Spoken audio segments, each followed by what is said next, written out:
नमस्कार, मैं हूं संजय शर्मा। आप देख रहे हैं 4 PM न्यूज नेटवर्क। 22 जनवरी को जब प्रधानमंत्री नरेंद्र मोदी जी अयोध्या में रामलला के सामने लंबे लंबे लेट के उनको चरण छू रहे होंगे, उनके दर्शन कर रहे होंगे और देश की गोदी मीडिया वो बड़ी बड़ी तस्वीर दिखा रहा होगा, तब आपको सपने में भी अंदाजा नहीं होगा कि प्रधानमंत्री ने आपकी तबाही की वो गाथा लिख दी है जिसे आप और आपकी आने वाली पीढ़ी भुगतेंगे, समझ नहीं पाएंगे और ये सोचेंगे कि आपके साथ हुआ तो हुआ क्यों। कोई गोदी मीडिया आपको वो सच्चाई नहीं बताएगा जो आज मैं आपको बताने जा रहा हूं। बहुत हुई महंगाई की मार, अब की बार मोदी सरकार। हम मोदी जी को लाने वाले हैं, अच्छे दिन आने वाले हैं। तकरीबन 9 साल पहले ऐसे ही नारे पूरे देश में सुनाई दिए थे। इन नारों का असर यह हुआ था कि 2014 के लोकसभा चुनाव में जनता ने ऐसा बदलाव दिखाया कि पिछले 10 सालों से सत्ता पर काबिज कांग्रेस की सरकार चली गई। देश में नई उम्मीदों के साथ आई एक नई सरकार, मोदी सरकार। इस सरकार से नाखुश जनता को एक नई उम्मीद दिख रही थी जो कांग्रेस से दुखी थी। उसको लग रहा था एक के बाद एक भ्रष्टाचार की चीजें सामने आ रही हैं। उम्मीद थी कि मोदी सरकार आने के बाद वाकई उनके अच्छे दिन आ जाएंगे। इसी उम्मीद से भारी संख्या में लोगों ने मोदी सरकार को वोट दिया और देश की सत्ता पर लाकर खड़ा कर दिया। बीजेपी ने 2014 में 282 सीटें जीती और उसके बाद 26 मई 2014 को नरेंद्र मोदी जी ने पहली बार देश के प्रधानमंत्री के रूप में शपथ ली। 2019 में पुलवामा हुआ, राष्ट्रवाद हुआ, सर्जिकल स्ट्राइक हुई।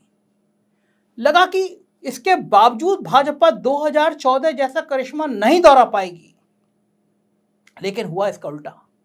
इस बार और भी ज्यादा सीटें जीतकर भाजपा सत्ता में आई और फिर से नरेंद्र मोदी जी देश के प्रधानमंत्री बने।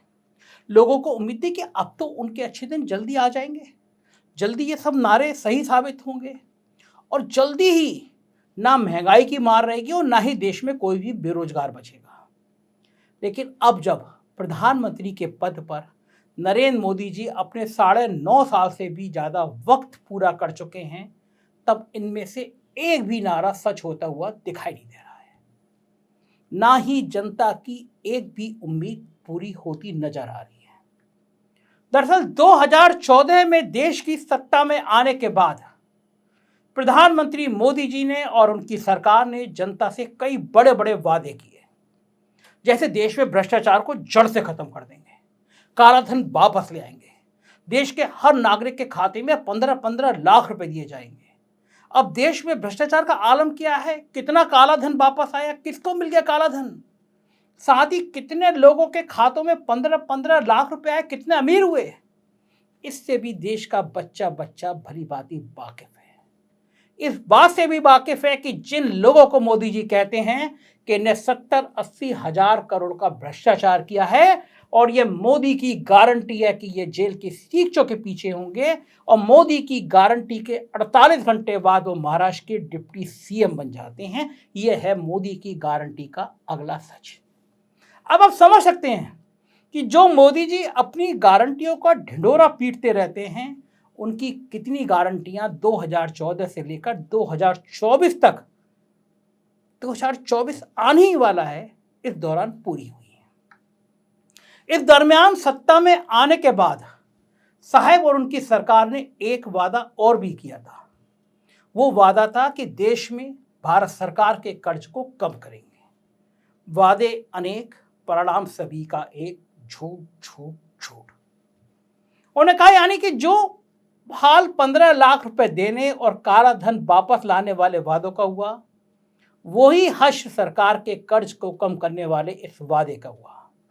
क्योंकि मोदी सरकार के 9 साल से ज्यादा का कार्यकाल पूरा होने के बाद जब सरकार के कर्ज पर आप नजर डालेंगे तो जो आंकड़े आपके सामने आएंगे वो आपके होश उड़ा देंगे।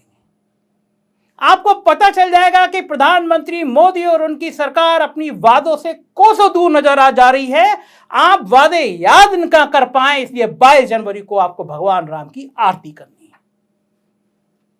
ये इसलिए हो रहा है क्योंकि जिन साहब और मोदी सरकार ने भारत सरकार का कर्ज कम करने की बात की थी, उनके 9 साल कुछ महीनों के कार्यकाल में भारत सरकार का कर्ज कम होना तो दूर की बात, बल्कि बहुत ज़्यादा बढ़ गया। कर्ज कोई 10, 20 या 50 करोड़ नहीं, बल्कि पूरे 100 लाख करोड़ से भी अधिक का कर्जा भारत के ऊपर बढ़ गया है। सही सुना आपने, 100 लाख करोड़। इससे भी अधिक का कर्ज भारत सरकार पर प्रधानमंत्री मोदी के सिर्फ 9 साल कुछ महीने के कार्यकाल में बढ़ गया है। और ये बात कोई मैं अपने मन से नहीं कह रहा हूं, आंकड़े ये कहानी बयान कर रहे हैं। भारत पर बढ़ते कर्ज के बोझ को लेकर एक नई रिपोर्ट जारी की गई है। इस रिपोर्ट में सामने आया है कि देश का कुल कर्ज चालू वित्त वर्ष की जुलाई सितंबर तिमाही में बढ़कर 2.47 ट्रिलियन डॉलर या 205 लाख करोड़ का हो गया है। 205 लाख करोड़ रुपया, सोचिए। पीटीआई की रिपोर्ट के मुताबिक इससे पहले बीते वित्त वर्ष की जनवरी मार्च तिमाही में कुल कर्ज 2.34 ट्रिलियन डॉलर या करीब 200 लाख करोड़ रुपए का था। indiabonds.com के सह संस्थापक विशाल गोयनका ने भारतीय रिजर्व बैंक के आंकड़ों का हवाला देते हुए केंद्र और राज्यों पर कर्ज के आंकड़े पेश किए हैं। जानकारी के मुताबिक केंद्र सरकार का कर्ज सितंबर तिमाही में 161.1 लाख करोड़ रुपए रहा, जो मार्च तिमाही में 150.4 लाख करोड़ रुपए था। इसके साथ ये भी बताया गया कि राज्य सरकारों की कुल कर्ज में हिस्सेदारी 50.18 लाख करोड़ रुपए होती है। indiabonds.com की रिपोर्ट आरबीआई, सीसीआई और सेबी से जुटाए गए आंकड़ों के आधार पर तैयार की गई है। इसमें बताया गया कि केंद्र सरकार पर 161.1 लाख करोड़ रुपया यानी कुल कर्ज का सर्वाधिक 46.04% है। इसके अलावा राज्यों की हिस्सेदारी यानी 50.18 लाख करोड़ रुपया 24.4% बैठती है। रिपोर्ट में राजकोषीय खर्चे का ब्यौरा भी दिया गया है, जो कि 9.25 लाख करोड़ रुपए है और यह कुल कर्ज का 4.51% होता है। इसके अलावा चालू वित्त वर्ष की दूसरी तिमाही में कुल कर्ज में कारपोरेट बॉन्ड की हिस्सेदारी 21.52% थी, जो 44.16 लाख करोड़ रुपए होती है। इतना ही नहीं, अंतरराष्ट्रीय मुद्रा कोष यानी कि IMF ने भी कर्ज को लेकर भारत को चेताया है। वैश्विक निकाय ने कहा है कि केंद्र और राज्यों को मिलाकर भारत का सामान्य सरकारी कर्ज मध्यम अवधि में सकल घरेलू उत्पाद, जैसे आप GDP जानते हैं, उससे 100% से ऊपर पहुंच सकता है। सोचिए आप, GDP से भी 100% ऊपर। ऐसे में लॉन्ग टर्म में कर्ज चुकाने में दिक्कत पेश आ सकती है। समझिए आप, यानी एक और प्रधानमंत्री मोदी और पूरी सरकार भारत की इकोनॉमी को दुनिया की तीसरी सबसे बड़ी अर्थव्यवस्था बनाने का सपना हर भारतीय को दिखा रहे हैं और आए दिन भारत की अर्थव्यवस्था को मजबूत बनाने का दंभ भरते फिर रहे हैं। लेकिन दूसरी ओर आए दिन देश पर बढ़ते कर्ज के साथ आम आदमी के ऊपर बोझ बढ़ता जा रहा है। साथ ही देश की मोदी सरकार पर भी कर्जे का बोझ दिन दुगने रात चौगुनी की रफ्तार से बढ़ रहा है। लेकिन फिर भी हमारे प्रधानमंत्री साहब चुनावी जनसभा में जा जाकर देश की अर्थव्यवस्था के मजबूत होने का दंभ भरते रहते हैं। भले असलियत कुछ और हो और भले आंकड़े कुछ और कह रहे हो, कोई और कहानी बयां कर रहे हो, लेकिन साहब जनता से झूठ बोलने और वोट हासिल करने के लिए कुछ भी कह सकते हैं। सबसे बड़ी बात कि जिन मोदी जी, जिन प्रधानमंत्री ने देश की में सत्ता में आने पर देश को कर्ज कम करने, सरकारी कर्ज का बोझ घटाने की बात कही थी, उनके देश की सत्ता में आने के बाद से लगातार देश की सरकार पर कर्ज बढ़ता जा रहा है। यानी जब से देश की सत्ता पर मोदी सरकार विराजमान हुई है, तब से लगातार केंद्र सरकार पर कर्ज बढ़ता जा रहा है। उसी का नतीजा है कि वर्तमान समय में देश पर 205 लाख करोड़ का कर्ज है, तो वहीं केंद्र सरकार पर 161.1 लाख करोड़ रुपए का कर्ज चढ़ा हुआ है। अगर मोदी सरकार पर बढ़ते इस कर्ज के बोझ को आंकड़ों में समझें तो 2004 में जब मनमोहन सिंह की सरकार बनी थी, तब भारत सरकार पर कुल 17 लाख करोड़ का कर्ज था। इसके बाद अगले 10 साल यानी 2024 आते आते इस कर्ज में 3 गुना से ज़्यादा की बढ़ोतरी देखी गई। आप सोचिए, 9.5 साल में कर्जा 3 गुना से ज़्यादा बढ़ा दिया। 2014 में भारत पर कर्ज 3 गुना से बढ़कर 17 लाख करोड़ रुपए से 55 लाख करोड़ रुपए हो गया। सोचिए आप, 2014 में जब देश में मोदी सरकार आई तब भारत पर 55 लाख करोड़ रुपए कर्ज था, लेकिन अब जब मोदी सरकार 9 साल का कार्यकाल पूरी कर रही है तो 2023 में देश पर कर्ज 205 लाख करोड़ रुपए तक पहुंच चुका है। इसमें केंद्र की मोदी सरकार की हिस्सेदारी 161.1 लाख करोड़ रुपए है। इतने सालों में देश के 14 प्रधानमंत्री मिलकर कुल 55 लाख करोड़ का कर्ज ले पाए। आजादी के बाद से सोचिए आप, आजादी के बाद से 14 प्रधानमंत्री मिलकर 55 लाख करोड़ का कर्जा ले पाए। मोदी जी ने अकेले 9 साल में 100 लाख करोड़ से ज्यादा का कर्जा ले डाला। बताइए कौन गोदी मीडिया आपको ये बात बताने को तैयार है? 9 सालों में 55 लाख और 9.5 सालों में 100 लाख। यह है मोदी जी का न्यू इंडिया और स्किल इंडिया, कोई आपको बताएगा नहीं। क्या यही है मोदी सरकार की स्किल की क्वालिटी? जो कोई ना कर सका वो हमने कर दिखाया।